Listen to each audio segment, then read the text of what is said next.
The Pacific War, a brutal conflict that stretched across vast oceans and islands. While battles like Midway and Iwo Jima dominate history books, one of the most decisive and forgotten operations was Operation Starvation, a unique and deadly blockade that starved Japan into submission.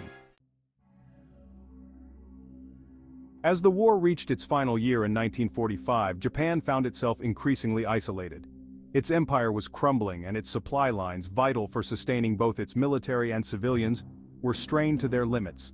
American forces needed a strategy to cut Japan off completely, not just by conventional bombing, but through something far more innovative: aerial mining. This is where General Curtis LeMay enters the story.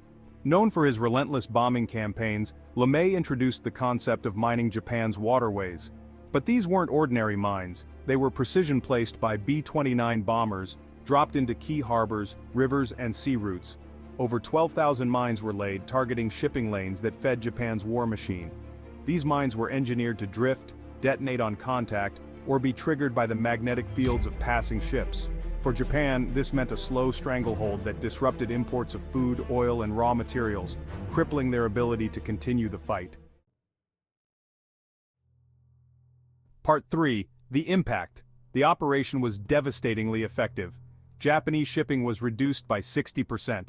Essential supplies from Southeast Asia were no longer able to reach the home islands. In the words of one historian, Japan was being strangled to death. The mines were not only destructive but caused immense fear. Japanese sailors referred to these waters as a graveyard. Part 4. The aftermath. Despite its success, Operation Starvation remains overshadowed by other Pacific campaigns. However, its importance in hastening Japan's defeat cannot be overstated. In July 1945, Japan was teetering, and by August, just weeks after the operation intensified, Japan surrendered. Operation Starvation was a strategic masterpiece, using innovation and patience to break Japan's war effort without a single invasion.